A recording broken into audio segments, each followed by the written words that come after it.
Thank you, Stephen. Just hang on a moment. Stephen, colleagues, before I do the formal business, Stephen, our security manager and loyal porter, who brings in the book every week, is retiring tomorrow. So, that's the sad news for us. The good news is that Stephen's going to continue to come into Thursday evening meetings so that he can bring the visitors book in. So can we check out?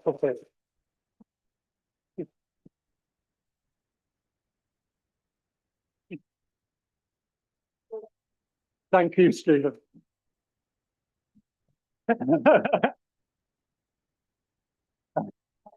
A number of guests duly introduced by fellows beg leave to attend your meeting. Is it your pleasure that I welcome them in your name? Thank you. Minutes.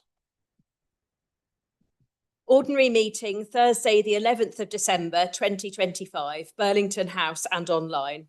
Professor Martin Millett, President in the chair. The minutes of the ordinary meeting of Thursday, the 3rd of December, 2025, were read and signed. The following communication was then laid before the Society, Scholars and Scandal, the first publication of Samuel Pepys' diary by Professor Kate Loveman, FSA. Thanks were returned for this communication. The President announced that the next meeting would be on Thursday, the 18th of December, and then adjourned the meeting. A reception followed. Is it your pleasure that I sign these minutes as true and complete record? Thank you.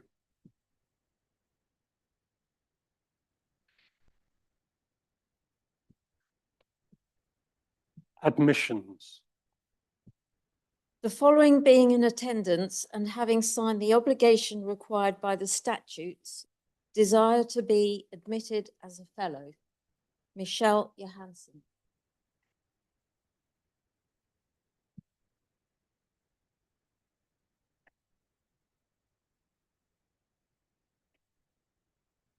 Michelle, by the authority and in the name of the Society of Antiquaries of London, I admit you a fellow thereof. Congratulations and welcome.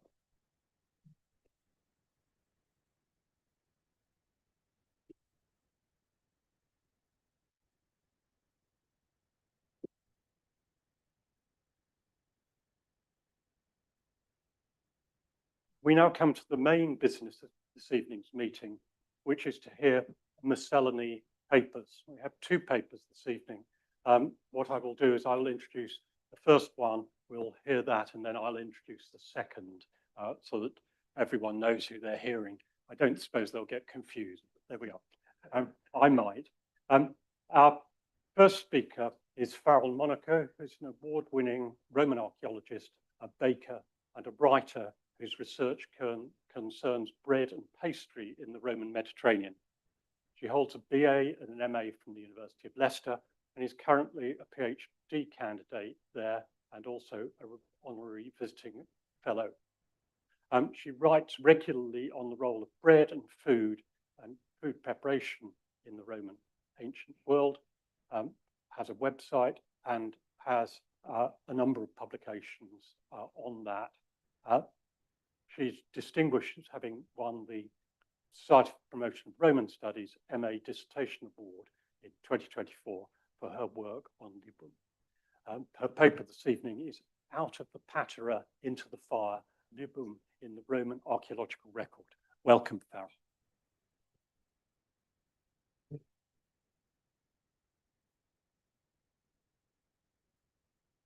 Thank you. Thank you most kindly. Happy Christmas to everybody. And I just want to briefly thank the Society for asking me to speak this evening. It's my first time and it's quite an honor. Thank you most kindly. I was introduced just now, so I'm going to just get straight into my presentation, which is going to unfold like an archaeology detective novel and a bit like the Great Roman Bake Off. So we're going to have a bit of fun. We're going to look at a bunch of evidence together. So put on your deerstalker caps and get your pipe ready. Grab a mince pie. I am going to just let you know that I am by nature a chatty Cathy. And I have a tendency to ramble at times. So I know it's a little bit gauche, but I'm going to be reading from my slides so that I stay on time and that I stay on topic. Now, start this rolling here. There we go. And here's my laser. Wonderful. Out of the Patera, into the fire, Libum in the Roman archaeological record at Herculaneum. So my study focus, which began in my master's thesis in 2022 and has continued further with more evidence becoming apparent, it is focused on a carbonized wheaten cake right here, which was excavated from a residential apartment above the central baths complex of Herculaneum in 1874. Circular in form, featuring a geometric medallion on its surface, as well as a small portion of its outer crust removed. Here. The central baths galeta, as it was labeled, is the only specimen of bread pastry remains in the Roman archaeological record that presents previously unidentified evidence of grain-based dough being molded and baked inside of a vessel. So with the aim of confirming the cake's identity as libum and the vessel used to produce it as a patera, this study uses an interdisciplinary approach incorporating archaeological evidence, complementary literary evidence, pictorial and sculptural evidence, and photographic archives. This study concludes with the central baths galeta, along with other similar forms found at Herculaneum, presents an opportunity for scholars to question current understandings of the use of paterae solely as ablution and libation vessels in the Roman religious and dining practices. The vessels are being used, in my opinion, to produce inverted likenesses of themselves in the form of offertory cakes. And these serve a similar purpose during sacrificial rites. As such, the cakes being made with paterae should be labeled as archaeobotanical evidence of the Roman sacrificial category of cake known as libum. Here we go. So in August of 1874, a small room was discovered on the second floor of the central baths complex at Herculaneum, just above the men's apoditarium. Mayuri believed that this room was a part of a residential apartment that housed the service workers of the baths. And today, the layout and the wall footings are they're only visible from Google Earth and the roof. There's no extant staircase from the service corridor that leads to this apartment. So a lot of people didn't know that it even existed. So during the excavations of this room, the following finds are documented in the excavation diary. A bronze basin with detachable handles measuring 38 centimeters in diameter, a bronze patera measuring 23 centimeters in diameter, a small bronze patera measuring 16 centimeters in diameter, a bronze pan labeled a casserola with a 3-foot base measuring 18 centimeters in diameter, but with a handle crowned with a ram's head, which means it's a patera, not a casserola, a small altar, and lastly, a small intact carbonized wheaten flat cake, which was recorded by the excavators as a galetta. And this is an Italian word for a biscuit or a small flat cake. So about this beautiful little flat cake. The galetta is small and flat in comparison to other bread remains excavated at Pompeii and Herculaneum. And the object measures approximately 12¼ centimeters in diameter and 2½ centimeters in height. The cake is adorned with a beautiful decorative bas-relief medallion at its center. It is circular, symmetrical, ornamental, and contains an equal-armed cross with a single water droplet inside each of the 4 quadrants of the cross. Here's the excavator's sketch. This is the actual icon here. And flanking each of the arms of the cross is 2 dots. Now remember that detail because it's going to help us out later on in this presentation. The galetta appears to be unleavened or lightly leavened. And this is due to small, tiny little pockets in the crumb that could result either way. The sides of the cake are oblique at an average inward slope of 25 degrees, which conveys containment inside of a vessel rather than being molded and baked uncontained on an oven or hearth floor. The smallest diameter of the loaf is represented by a raised circular rim line right here, indicating a seam between the floor and wall of a circular vessel. Encircling the medallion is a depression, which is the relief form of a slightly domed inside base of the vessel. You can see it right here. And this evidence suggests that the top of the cake, as we observe it, is actually the bottom of the cake. And the impression on the loaf surface represents the floor medallion of the inside base of the vessel. Now, there is a portion of the cake that is missing on the outside edge. And this, in my opinion, is an indicator, along with the contextual presence of an altar, that this flatbread could be a type of offertory cake known as libum. Now, so when I first set eyes on this beautiful little cake in the laboratory at the Museum of Archaeology in Naples, they asked me, the director of restoration asked me, what do you think it is? How do you think it was made? What do you think this stamp means? And a million questions swirled inside of my mind, but I condensed them naturally, because I have to, into the following research questions. How was the galetta manufactured, and which type of vessel was involved in its molding and baking? Can the galetta actually be identified as the remains of a type of libum? How does the find and the research findings published in my study add to scholarly understandings related to paterae use in first century Roman settings? How does the find and the research findings published in my study add to scholarly understandings related to the role of paterae and offertory cakes such as libum in first century Roman religious practice? And what research hurdles may remain? So, my first step in getting to the bottom of this mystery was using experimental archaeology, which is my favorite pastime. So the first thing I had to do was find a compatible vessel that fit the form, the morphology, and the ornamental decoration on the galetta, on the cake. To determine a compatible vessel that the galetta may have been baked in, its original baked size had to be estimated. And so previous bread carbonization experiments that I had conducted determined a pretty minimal shrinkage rate of 4% to the dimensional measurements between baked and desiccated bread remains at Pompeii that maintained their form and integrity. They did not crinkle, they didn't curl, they didn't fall apart. So at Pompeii, we're talking about desiccation, not carbonization. It was a very slow process. They were, after all, inside of an oven that was sealed. So the original fresh baked dimensions of the galetta were thus estimated to be approximately 2.6 centimeters in height, 10.4 centimeters in diameter in the surface with the medallion face, and 12.7 diameters in diameter on the featureless face. The compatible vessel would therefore have a flat but slightly domed floor, oblique walls, a base in diameter increasing from 10.4 to 12.7 at a 25-degree outward slope, and a relief floor medallion at the center of the floor. So I started by looking at ceramic vessels. The search for a compatible vessel began by looking at ceramic utilitarian wares and tablewares. Pompeian redware, coarsewares, commonwares were examined, as were tablewares such as Eastern sigillata, Aretine ware, and other mold-made wares such as Megarian bowls. They were considered for their underside base stamps alone. But no known cooking ceramics or tableware ceramics were found to feature all of the morphological and ornamental features of the galetta. So then I moved on to bronze vessels.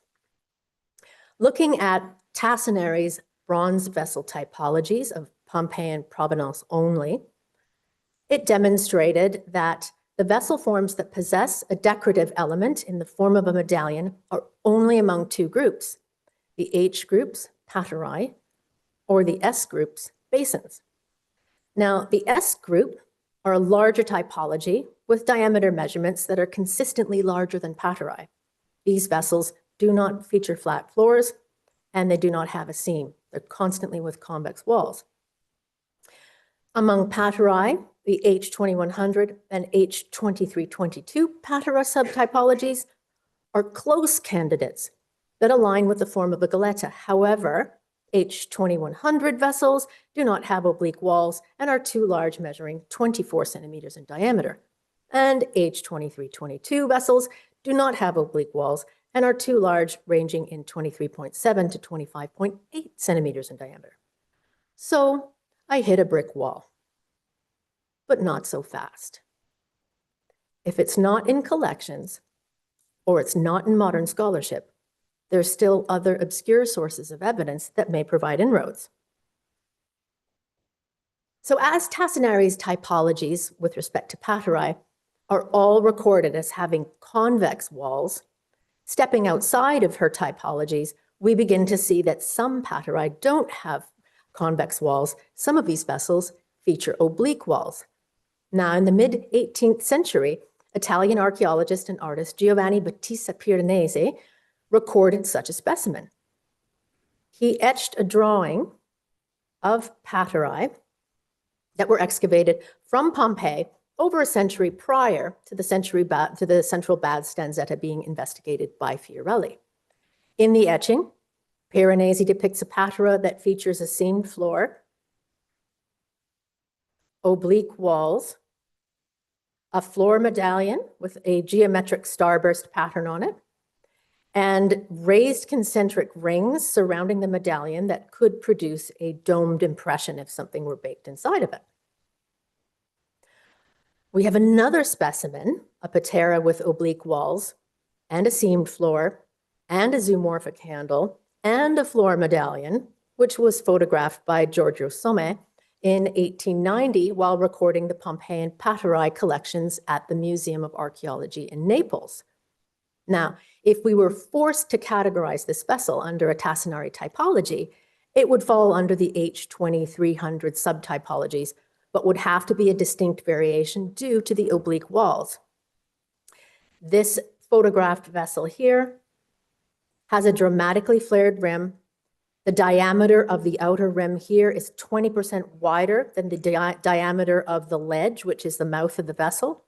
The outer diameter is also 30% larger than the floor seam, which forms the bottom of the vessel. But these percentages allow us to estimate the dimensions of an oblique-walled and flared-rim patera were it used to bake the goletta. A little bit of math now. We'll get through it, don't worry. So using both estimated diameters, upper and lower, and the height of the baked goletta, all other diameters of the vessel were expressed as ratios of the outer rim and used to reconstruct the remaining dimensions through proportional scaling. Now, these aren't the exact precise measurements of the vessel. What I'm doing is dropping the goletta into the center of it, using those measurements to look at the percentages and predict roughly how wide those diameters are. So assuming a basin height between 4 to 6 centimeters, the innermost diameter, which is the mouth, was extrapolated to lie between 14 to 16 centimeters, and the outermost diameter was extrapolated to lie between 17.5 to 20 centimeters. Both diameter measurements fall well within range of bronze paterae measurements. And it is uncertain, though, as to which measurements may have been conventionally recorded in historic literature as flared rim patera diameters. For example, did they record the overall outer diameter when they found it and recorded it, or did they record the inside of the mouth? So this leaves us in a little bit of a pickle. When these estimated measurements, with these estimated measurements in mind, we are again reminded that a small bronze patera measuring 16 centimeters in diameter and a bronze pan with a handle crowned as a ram's head, which is a patera, measuring 18 centimeters in diameter, was found within the room that the goletta was excavated. So this falls within those measurements.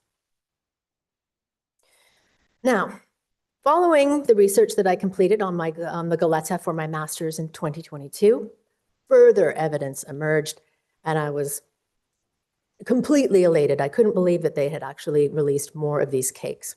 So in 2023, the Special Superintendency for Pompeii, Herculaneum, and Stabii released previously unpublished images of focaccia fragments, they labeled it, in its online collections catalog. These images depict fragments of at least 3 other cakes similar to the goletta, of similar measurements, each with a horizontal seam line and a central floor medallion. 2 of the cakes feature a medallion that is strikingly similar, one of them perhaps identical, to that of the patera photographed by Sommer. The medallions feature curled tendrils as one would find on grapevines, alternating between a pointed leaf, which is flanked by two dots, here, tendril, dots, leaf. The two dots that are similar to the dots flanking the cross arms on the medallion of the Goletta. So there's a design convention here. Now, the medallion impression on 3 of the fragments of the focaccia released in 2023 are similar, if not identical, to the floor medallion on the Sommer Patera. Now, this image here is a scan of a photograph taken in 1890. There's no way to get any closer to this, but we still can see features of this medallion, and we can see tendrils right here, tendrils all along it. There's a point here, there's a point there that resembles the point here, the point there, the tendrils, and it's strikingly similar. So this evidence, as well as the general morphology of this type of patera, allows us to confidently propose that the vessel that produced these cakes and the Goletta was a patera of a similar shape and typology. So if paterae are vessels that are used to offer wine, libations, to the gods, why produce cakes or flatbreads inside of them? What purpose could it possibly serve? We may find the answer in the pictorial record. So I present to you 7 images that pretty much show a 1,000-year tradition from the early Iron Age in Sardinia to the 1st century in Pompeii of cakes of an offertory nature being produced to mimic the form of a patera. So here we have 2 votive terracotta cakes from Paestum. This is a fresco from Pompeii that clearly shows a pile of cakes shaped like patera on the top of the shelf here. This is our Sardinian priestess from the 9th century BC offering a cake that resembles a faiale, probably one that was fluted. We have Persephone on the bottom here. This is a 4th century sculpture from Taranto, Italy. She has a patera-shaped cake in her arm. In Greece, in the temple to Hera and the Aqua Corinth, these were documented by Brumfield, and they were also interpreted by Valeria Moreno as popana monamphala, sacred cakes with a single omphalos or a navel. And then these are also from Pompeii, that it's a fresco of 2 cakes leaning up against a board on display, telling the viewer we have access to these cakes and we're pious and we're wonderful people. Then, of course, we've got the infamous pizza of Pompeii, which emerged in 2023 to much fanfare, as we all remember. Rousseau and Zuctrego interpreted this as adoria liba by relying on a passage from Virgil's Aeneid. But there's a similar fresco from Herculaneum itself, which places the cake very much into a sacrificial context. We have Dionysius here. There's a tray with a pine cone, the cake with figs. There's a severed goat's head, as well as a cantharus of wine. So now we're beginning to see that this very much does have a sacrificial role in Roman society. So, is the central Bad's Goletta a type of libum cake? Fay Glenister explains that the Latin word libum is effectively an overarching term used to refer to any type of cake, ritual, or everyday. In the Roman world, there were many types of cakes which come to us via writers such as Festus or Athenaeus or Cato. And Cato tells us that libum contained fine flour, cheese, and eggs. And it was made that way to please the gods. However, Varro also explains that liba, singular libum, are cakes so named because they are made to offer, libare, to the gods. So the name itself comes from its purpose, to offer. Varro also explains that there was an offering of some of it to the gods before it was eaten.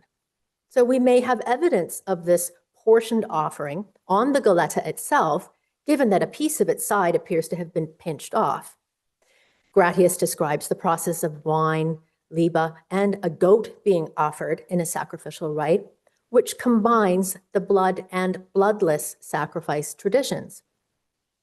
Cato offers very detailed instructions on how to offer a sow, wine, and cakes to Janus, Jupiter, Juno, and Ceres before the harvest. Of interest to this study, however, is his instructions that state, offer wine to Janus, offer wine to Jupiter, as was directed before the offering of the cakes and the consecration of the cake. This not only illustrates that wine and cakes were sometimes offered together, but that the cakes are consecrated at some point in the process. Now, the historical evidence of offertory cakes shaped in the form of paterae in the Greco-Roman world and Iron Age Sardinia likely makes the Goletta one in a chain of many examples of sacrificial cakes that resemble paterae. The relationship between paterae and liba, or plakous in Greek, within a ritual context may explain why some cakes were produced to resemble paterae. As an inverted form of the vessel, a mirror image of it, perhaps the cakes were a substitute for the vessel, a less expensive offering that resembled a more expensive one, or they were molded in the manner to distinguish them from everyday cakes. If Cato speaks of consecration of cakes, many may interpret consecration as saying a blessing over, any sort of cake in order to make it worthy, or having a pictorial or a ritual shaper of the sacrificial cakes make the cakes themselves. Or, there we are. However, producing a cake that visually replicates a libation vessel may be a form of consecration itself. It tells the user exactly what its purpose is because it's aesthetically sacred. And so the etymological relationship between the verb libare and libum is clear, as per Varro, to offer. Producing liba that visually replicates libation vessels, paterae, is a strong indication that this cake was probably called or identified as a type of libum by Romans in the Campanian region and should therefore be identified by Romanists as such. The presence of the small altar in the same archaeological context is another indicator that the Goletta may have been destined for offering or that a portion of it already was. The find itself and the research findings presented in this study add significantly, in my opinion, to scholarly understandings related to paterae, use in first century Roman settings.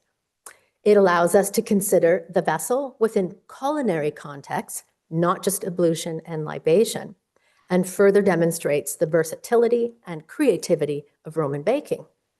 The find and the research findings presented in this study add to scholarly understandings related to the role of paterae and offertory cakes, such as libum, in first century Roman religious practice by highlighting their bonded ritual relationship, not just through function, but through form and manufacture as well. So further research naturally is required to confirm the cake's identity by conducting microscopic analyses of the carbonized material that makes up the cake.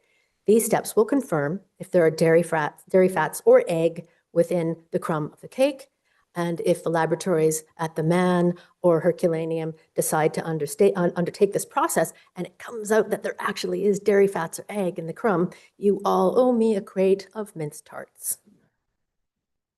Thank you. Thank you for listening. I appreciate it. Thank you most kindly.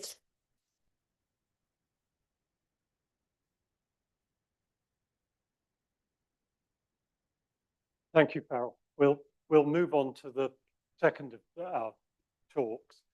We can take questions to both speakers afterwards.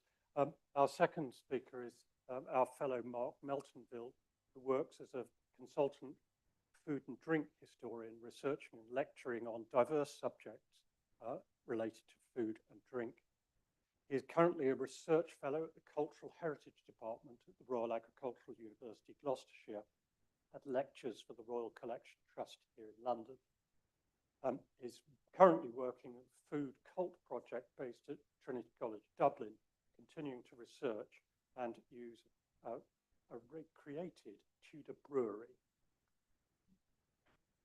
His latest book, Tavern Cook, is published by Prospect Books. Marc's talk this evening is reconstructing a Tudor brewery making 16th century beer. Welcome, Marc. Thank you.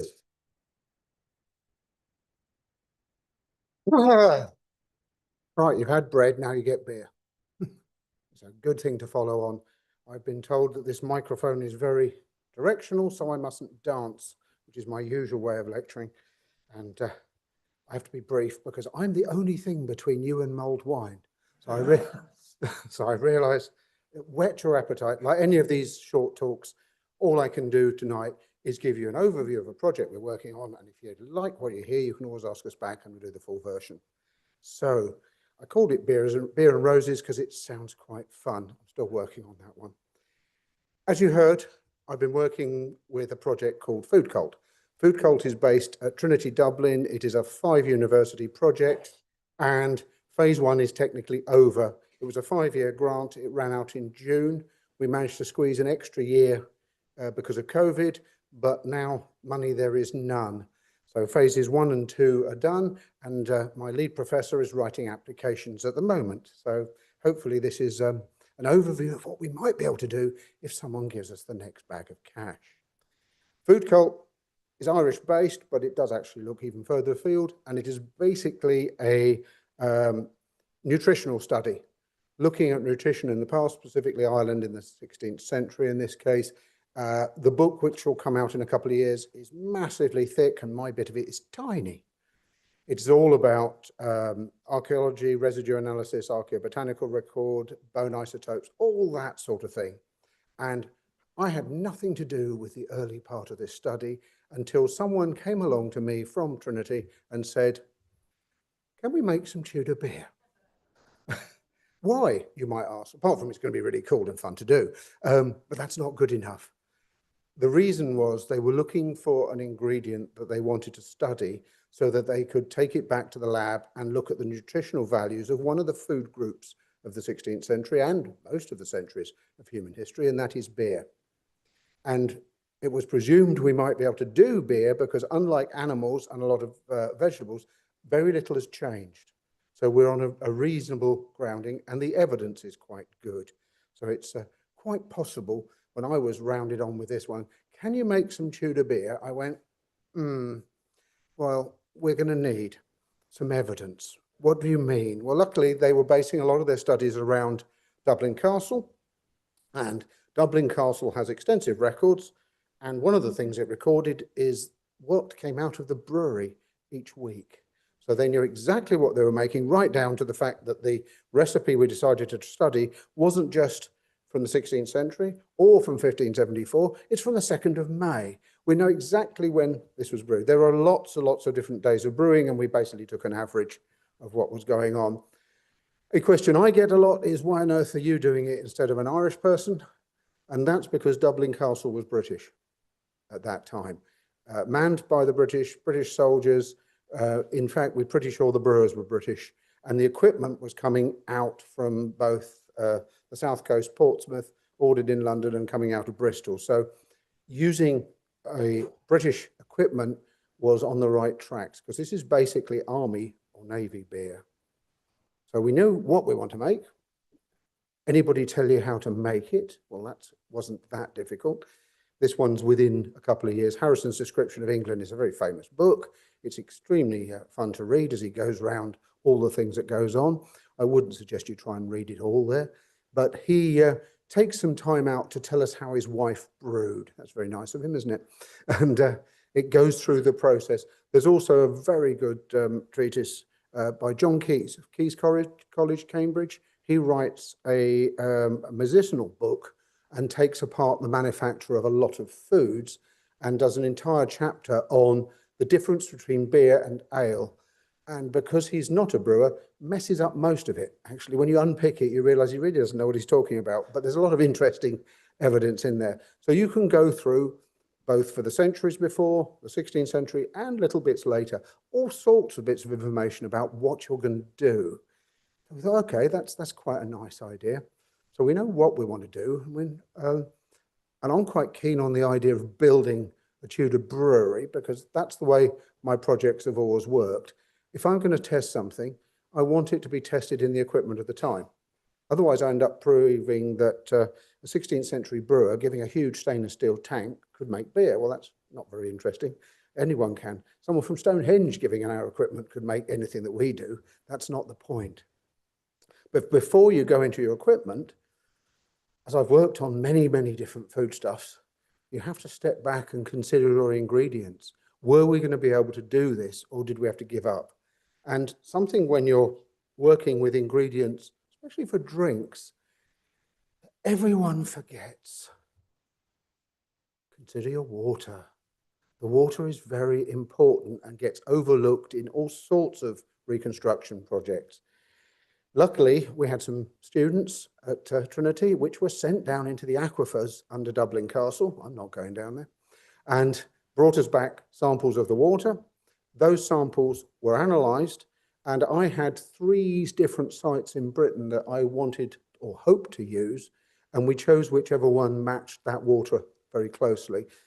That takes a long time to explain, but basically we ended up on the South Downs because of the chalk content. And the water in the Portsmouth aquifer only had to be very slightly filtered to remove an under 1% possible chlorination, but it was hardly anything. So we found the right water. That's your starting point with drinks. Beer, if anyone's ever made any, is fairly simple. It's made of water, a grain, hops, and yeast. Grains are quite fun to play with because they do survive across the globe. And talking to the Cambridge Yeast Bank, one of the oldest varieties of barley, which is what we were using, is still grown in the Orkneys. They've never stopped. It's called bear, and bear is just an old English word that means barley. So it's so old it hasn't got a name. Bear is quite fun. It upsets all sorts of people when you go take it to them because it's too small. It's still a very grass-like grain. We had a couple of stumbling points. If any of you is familiar with illustrations from the Middle Ages of people harvesting, when they're scything away in Bruegels and paintings like that, well, your barley and your wheat are up here. They're not down there like our modern varieties that have been rebred to not blow over. So we lost an entire year when our bear field blew over, which is probably started a whole new project because we're now growing beer in Scotland, Ireland, and England, looking at the way the microbiome of the soil adjusts the beer so it becomes resistant to the pathogens in that area. But the team which are in Tipperary are looking at something called intercropping, which is in the old agricultural books, and we're growing our beer with peas, and the peas hold it up. And so there's a whole new project come out of the fact that our barley blew down. People who malt your grains for you also don't like bear because it's tiny and it all fell through their screens. They had to have whole new screens made for the floor malting.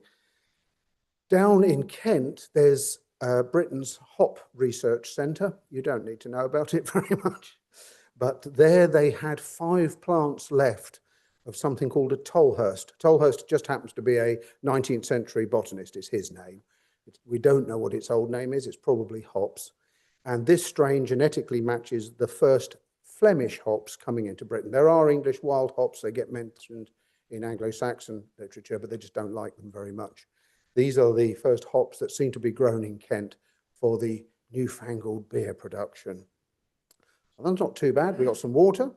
We've got some weird barley that keeps falling over, and we've got 5 plants worth of hops. So it took 2 years to get enough to do a brew. Then life got complicated. Whatever you do, don't talk to me about yeast. I just got back from the yeast conference in last year. 5 days, 65 lectures on yeast. I know things about yeast that no one needs to know. Whatever you do, don't go into it. I could spend an hour on how did we find the yeast, but I'm on a short time frame. This is yeast's family tree. We use the microbiology lab in Cork, where they're quite, I refer to them as yeast freaks, which they don't really like, but they really get quite keen on their yeast. What you need to do is find a yeast that matches the one you want. You may have read quite a few papers that say, oh, we found Viking yeast in a little bowl. It doesn't work like that. Yeast will go to sleep. It goes to sleep just under 16 Celsius. It will sleep quietly for centuries quite happily, as long as it doesn't get too cold. And really, there's nowhere in the Western sphere that will get too cold. But because of genetics, the yeast that goes to sleep has recessive and dominant genes, and what wakes up isn't it. It's a different version of itself. The only way you can go back and find a yeast is looking for something that exists today which resembles that which used to, the genetic code of that. We were looking for the sexily named Britain Clave 11026. You can go and look it up in Cambridge if you want. I wouldn't if I was you. The only way I can describe quickly how you find an old yeast is if you wanted another me, we would scour the planet and you would look for a middle-aged white male who has French ancestry, etc., etc. And eventually you'd find someone very like me alive. That's the only way we can do it. And we found, or Cork did, a strain which was in one of the yeast banks from the 1920s, which matched this strain which came into Britain in about 1500. That's a short version of yeast history. We got the ingredients, yay! And now back to the equipment. And as I said, I'm very, very fussy about my, what we've just called experimental archaeology projects. Whatever I'm working on it, be it bread or beer or cakes, or this weekend, caudles and possets from the 17th century, nice warm drinks for Christmas. It is my theory that your ingredients should only touch period equipment throughout the process of making. Otherwise, what was the point? If I stand here in one of my lectures or writing a paper and say, oh yeah, well, we put it in a plastic bucket overnight because we didn't want the germs to get in. Well, that's a very good answer, apart from they didn't. So get on with it how they did. And if you make a mistake, learn from it, move on, because I'm not as clever as my ancestors yet. Equipment, finding it not that difficult, but not easy either. For the time, one of my great finds is, I don't know if you know this picture, it's the cowdray, the coloured version of the cowdray images, late 16th century section, which is the docks down at Portsmouth, where the Mary Rose is. And up in the top corner, there are 4 breweries: the Rose, the Lion, the Dragon, and the White Hart. And better than the little tiny picture of them, although there are several maps which are very interesting because they show their ponds. There's a lot of water around them. They are, because they're state, completely inventoried. So a great long list of all the equipment in each one. I'm not going to go through those, but there's some quite fascinating pieces of equipment in there. And for my bread fan, every brewery came with a mill next to it, because that's at the bottom. It's a horse-drawn one because it's got trusses and collars. Why does it have a mill? Because they're milling malt, not flour. And malted grains, be it barley or wheat or whatever, has had an enzymatic change to it to convert its sugars or starch to sugars.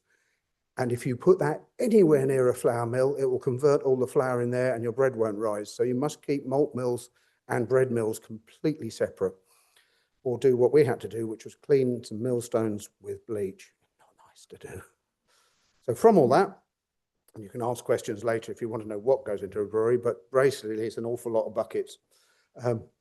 We went off scouring Britain. I'm very keen on keeping crafts going. I'm working with the Crafts at Risk Council at the moment, the Red List. Anything we can do, His Majesty is very interested as well. Get those crafts back out there and sadly pay for them. Otherwise they're going to die. All of our Cooper wares were made by a chap who has now retired. Les has gone. He retired last February because he's a Cooper and he's 78. And no one wanted to learn cooperage with him. He was Britain's last production. Cooper who produces things for you rather than working for a brewery or a distillery. He doesn't mend. When I phoned him and said, I want mash vats, he immediately started saying, oh, of course, the oak's got to be an inch thicker here and not too tall because otherwise the tap will pop out due to the weight of the water. That's what we're losing, sadly. I've got lots and lots of cooperage, loads. I mean, I could go through ceramics, I could go through metal, but it's we don't have time. But the entire brewery equipment was put together. I had to go quite far afield for some of it. We have no redsmiths left in Britain. Redsmiths work in copper. And the copper works we had to use was northern Portugal because they still hand beat. Again, lucky boy, got to go down there. It's quite nice there. We ate very well. And meet the copper workers, and they beat out our boiling coppers for us. and a blacksmith put the legs on. We discovered weird things. Now, I'm used to early brewing techniques having something which is a long sort of pole that goes down into the bottom of the pot. It's called a penstaff, but not always. There are two ways of putting a spigot into a tub. One is with this long penstaff, and more common in southern England, and turning up in the inventories being ordered by Dublin Castle, are taps and canals. And the taps and canals are at the bottom of the screen there. Where are we? Can we do that? There we go. There he is. That is a tube tap or tap and canal. The larger outer is banged into a barrel or a tub, and the peg, the tap, is pulled out. It's that simple. They found 3 or 4 of these small ones in the Mary Rose, probably off water cisterns. So we had to, what we didn't know until I met a chap called Martin Cornell up in Cromer, who writes a lot on beer history, is that this goes with something called a Wilch, the little wicker basket on the top one. Please do not look up Wilch on the internet. It doesn't mean that anymore. And now you're going to. And the Wilch sits behind, you'll see one there, as a little sieve to keep the grains back. The last thing I had to point out to everyone, and I do this with every part of the past, is people weren't dirty. You can't work dirty. You have to clean up. If you have a knife made of iron, you have to wipe it or it rusts. If you have a chopping board that's covered in meat, you clean it because you can't work. And cleanliness turns up everywhere, from this lovely chap here washing all the cooperage out to continuous instructions to scour your equipment at the start of the day, to use boiling water to pour through all the taps. Now, no one knows anything about germs, but they know that clean equipment works better than dirty. It's as simple as that. In fact, this lovely chap, Mr. Pitts, a little bit later, but in his journals, he writes this, and he's obviously had no end of problems with dirt in his brewery, because he goes on about the fact you must never suffer anyone to put a greasy thing back into your drink. Don't drop candles, which are animal fat. The one I find very interesting is that he won't let anything come out of the dairy. Now, if you're in a large household, especially in the later centuries after the 16th century, the big farmhouses and the big estates, they tend to have a brewery and a dairy. Brewers' buckets are the same shapes as dairy buckets. They are not the same shape as everyone else's bucket. If you have a young lad who thinks we could do with another bucket, there's a load of those in the dairy. You'll pop down and get one. That's the problem he's had. Dairy contains lactobacillus, which is great in cheese and ruins your beer. So do not allow anything from a dairy into your brewery. They'd already worked it out. If I've got any brewers in the audience anywhere, they're about to turn in their metaphorical graves, because I'm about to say, brewing's really easy, really. You don't have to do very much once you've got the equipment. This is our brewery all set up for phase 1. And as I point out to people, you just have to have a boiling copper, which makes water hot, somewhere to put it with the grains, known generally as a mash vat or fat, and something else to put it in afterwards, another large coopered vessel, normally referred to in the books as a buck. It's grown time.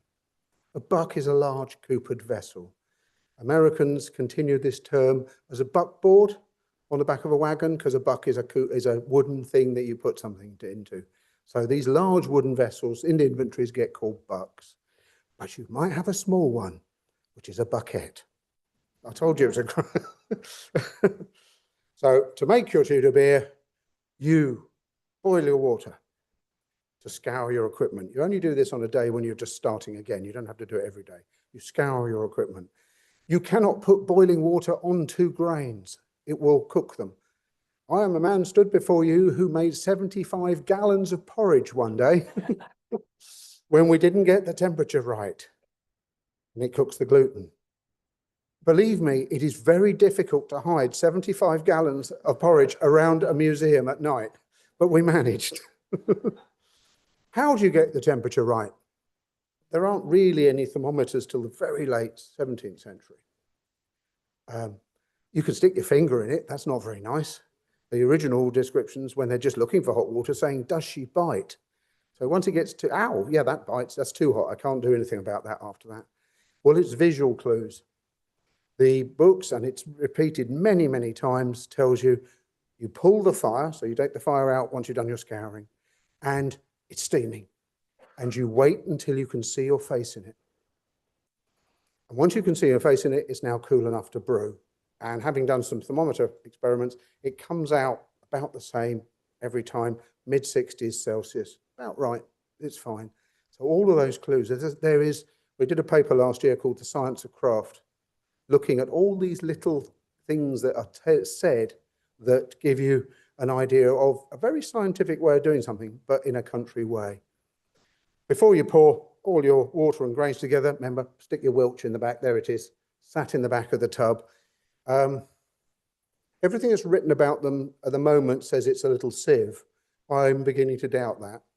I think it actually creates a vortex behind the tap, but leave me to the next study to find that out. I don't think it's, this is because I did a brew in this summer where a lot of volunteers wanted to have a go, and they were stirring away and the Welch floated up. And the lady who was stirring said, "Is that important?" Yes, very. But you can do it without, because there are things that tell you how to do that. So it does something more than just sieve. Grain is mixed with hot water. It sits for approximately 1.5 hours. Every description is different. Every brewer works different. All you're trying to do is extract the sugar from the grain and the flavour from the grain. You don't want the grain anymore. That goes out for the chickens or the pigs. What you want is the liquid created from that, sweet barley water, sugary. It foams if it's sugary, which is what that one's doing. That's the sugar foam on it. I'm looking for that. This comes out under the name wort. You might have heard that. If you visited a brewery, they'll go, "Well, this is the wort." Next time you go to a brewery, ask them why it's called wort, because they won't know. Wort is Old English for greenery. Coleworts, cabbages, they're all worts. It's the stage at which you put the herbs in. It's the green stage. But we don't do that with beer. We put hops in and boil it in. So what one does is put it back into the kettle to boil it with hops. If anyone, again, says, "No one drank water in the past because it was dirty," well, that doesn't work at all, because every brewery says you need good water. And all the ales made before hopped beer weren't boiled. This boiling stage is only important in beer. So ales weren't boiled at all, so that removes all of that one. We boil our wort with hops. Again, the time varies. Hour, 2 hours, 3 hours, it all down to the brewer. I like 1.5 hours just because I can. As I mentioned briefly, we are working again on these hops. The whole of next year will be put over our hop field to these Tolhurst hops and try and see if we can get them going. Hops are quite nice. They're a rhizome, so you've got the little root. You can split them in 2 or 3 each year, so we can increase the number of plants. And because of the way you use hops, picking the flower fresh before it fully matures, you can grow them with other hops and they won't cross-pollinate. So we're quite happy growing these Tolhursts along with some other varieties, and they won't become some new variety at all. As long as we work hard on it, they will remain as Tolhurst hops. Your resulting beer stuff, your hops and your hot water have all cooked down together, then need to ferment with your yeasts. And depending on your size of your brewery and how much money you have, you either use upright casks with lids on, that's expensive because they're no use for anything else, or simply the same sorts of casks as you're going to serve the beer out of on their sides. We did both. And your proto beer goes in there along with your dose of barm, which our yeast that they'd created in Cork. And for one of the vessels, we put in a modern ale yeast as well to see what happened. And it didn't like it. It suffered very badly from being in wood with a simple lid on it. It just wasn't strong enough. Its use is designed to be in stainless steel vessels with no air getting in. Oxygen is not your friend when you're brewing. You don't want it in there. And so it was quite interesting to see how what they call traditional ale yeast didn't like it at all. Our very vicious 16th century one went off like a mad thing and carried on. How do you know when it's done though? Well, it goes bubble, bubble, bubble, bubble, bubble, and then slowly stops. They describe it as working. When it stops working, you move it to another barrel. I like Mrs. Newcomb's suggestion of how you know when your beer is ready.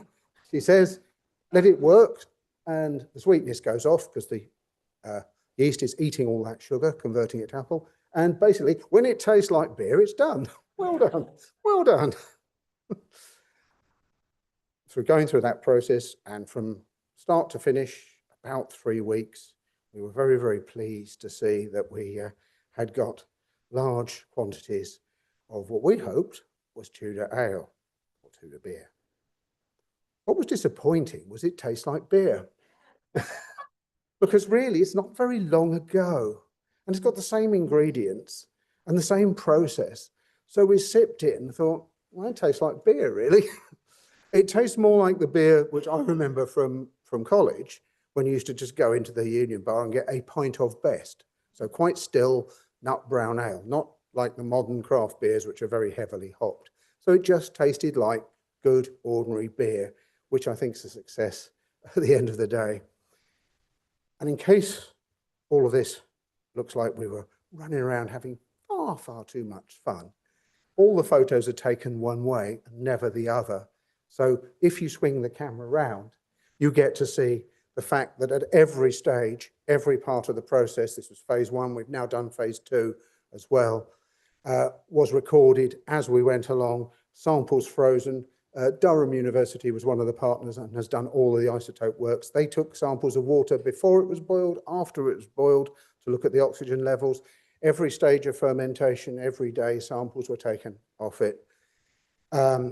If you would like to read up about phase 1, then it was published in the Cambridge Journal of Archaeology last year and is quite an interesting read. The one that pleased us to generalize the findings was it's good carbohydrate, it's good protein, and it's nowhere near as weak as we thought. The recipe that we were following makes something called table beer, the beer that you have with your meal. It is consistently coming out at just over 5%. The strong beers, later called strong ales, all seem to hover around 8, 9, 10. So that's fun with your friends. And the one that everyone's heard of, which is small beer, really isn't made very much. It's a farmhouse drink made for harvest. And that's the subject of something else entirely. Anyway, I hope you've enjoyed that overview of why it might be quite fun to make. Oh, that's Whitaker. I love his. I want that on a t-shirt, Whitaker's comment on beer. Anyway, I hope you've enjoyed that. And I've led you to your mulled wine. So, but before then, you have to ask searching questions. So thank you.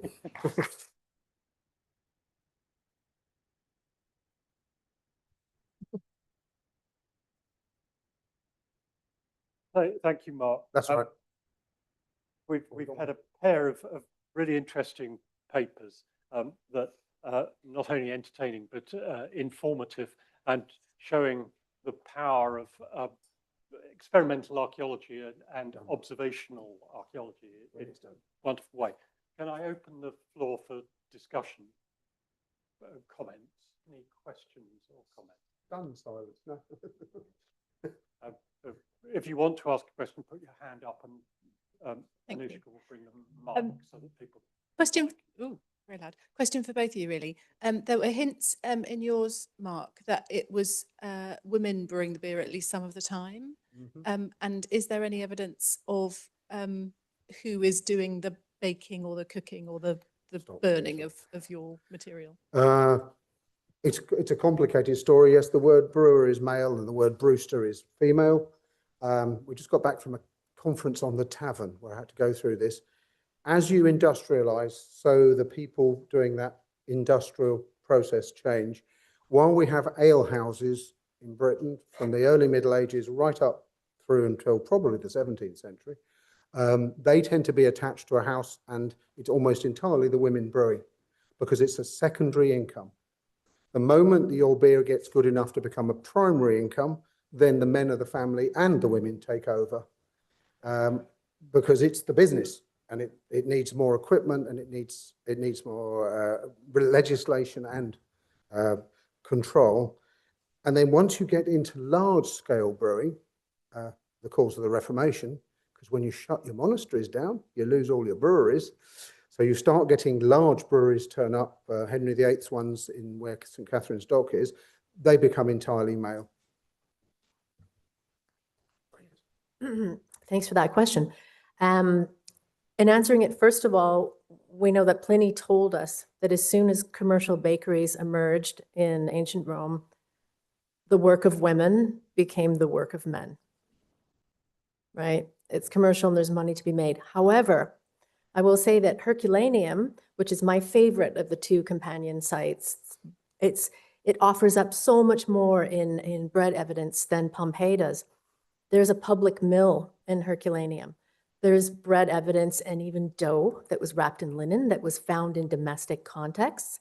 So it's difficult to say, for example, if these cakes were made by the balneatores, the operators of the baths, whether they used a patera to make it, whether they cooked it in the Prefernium, or if it came from a papina downstairs, or if a woman was making it in her kitchen and selling them on the street, right? So it's hard to say. Commercially, the large loaves, the panis quadratus loaves that we see out of Pompeii, those are made by men. But at Herculaneum, it's much blurrier, and I think women probably had a little bit more of a role there.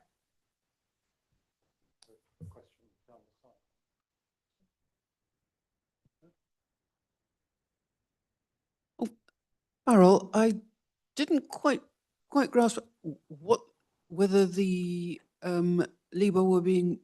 I assume you couldn't actually bake in a bronze patera, which wouldn't do it any good. Yeah. So you're saying yes, you could, or you couldn't? No, you absolutely could. And the way that you can do it is, so in commercial papina or restaurants, they're sometimes called thermopolium, which is not correct, but in the restaurants, they would cook on hearths, on flat tops. You would light a fire on it using wood and coal or whatever, and there were a series of tripods. And you could put you could put an olla, or you could put a pan on it. You can make anything on a tripod on a hearth. And when I wrote my master's about it, I had originally thought perhaps these were being made in the apartment upstairs, or they're being made by the bathing operators. If they had a tripod, they could also cook it in the Prefernium, like the furnace of the actual bath. So yeah, it's very— And bronze vessels would stand up to that. What's that? And bronze vessels would stand up to baking heat. Yes, oh yeah, absolutely. Bread, the ovens that we're familiar with, wood-fired ovens, which Microphone. nowadays just get referred to as pizza ovens, but they're wood-fired ovens. Their average operating temperature is 400 Celsius, which is well below bronze. And that's when you're firing an oven, that's how you tell it's to temperature. About 350 is when the carbon burns off, and you can see the brickwork. So all the instructions tell you to fire an oven until you can see the bricks, and then you cook with latent heat, and that won't do anything to. It's not going to like it in there, but it's not going to hurt it. And as long as you don't cool it too quickly, you won't anneal it, so it won't crack. You mustn't then dip it in water. Our problem with any of that is that European ovens are used differently, whether you're north or south. So you're used to Italian ovens, and I'm used to Northern European ovens, and we don't use them the same. I mean, slightly carry on the questioning about the bronze vessels. A lot of them have handles that are soldered onto them with soft solder. And so you would have to be very careful that you didn't raise the temperature too high, because your solders are going to melt at 200 to 300 degrees centigrade.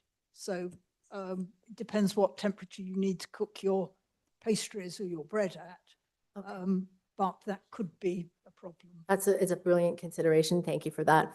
There's, there's always a possibility as well that there wasn't a handle, because paterae also sometimes they didn't have handles. So they could be using it with tongs or whatever it is that they'd be using to cook with. Yeah, or yeah, a linen cloth, but I cannot state for sure if the paterae that were used to make this had a handle. Right, but I'm sure that they would have known the same hazard as you outline right now. Yeah.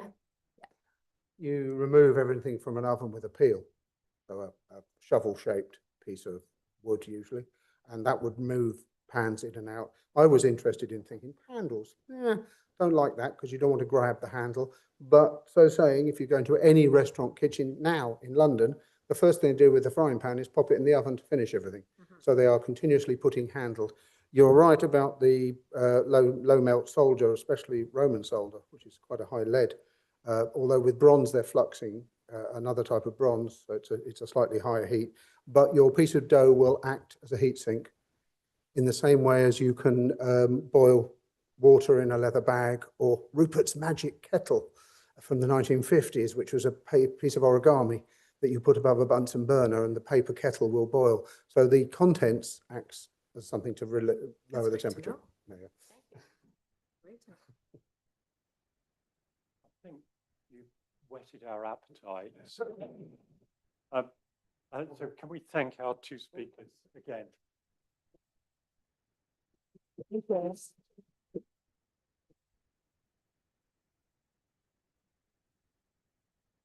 I give notice that the next meeting will be on Thursday, the 5th of February, 2026.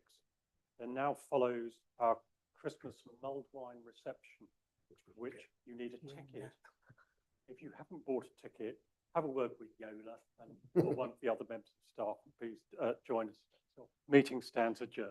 Thank you very much. Thank you. Thank you. Happy Christmas. Thank you, everybody. Yes.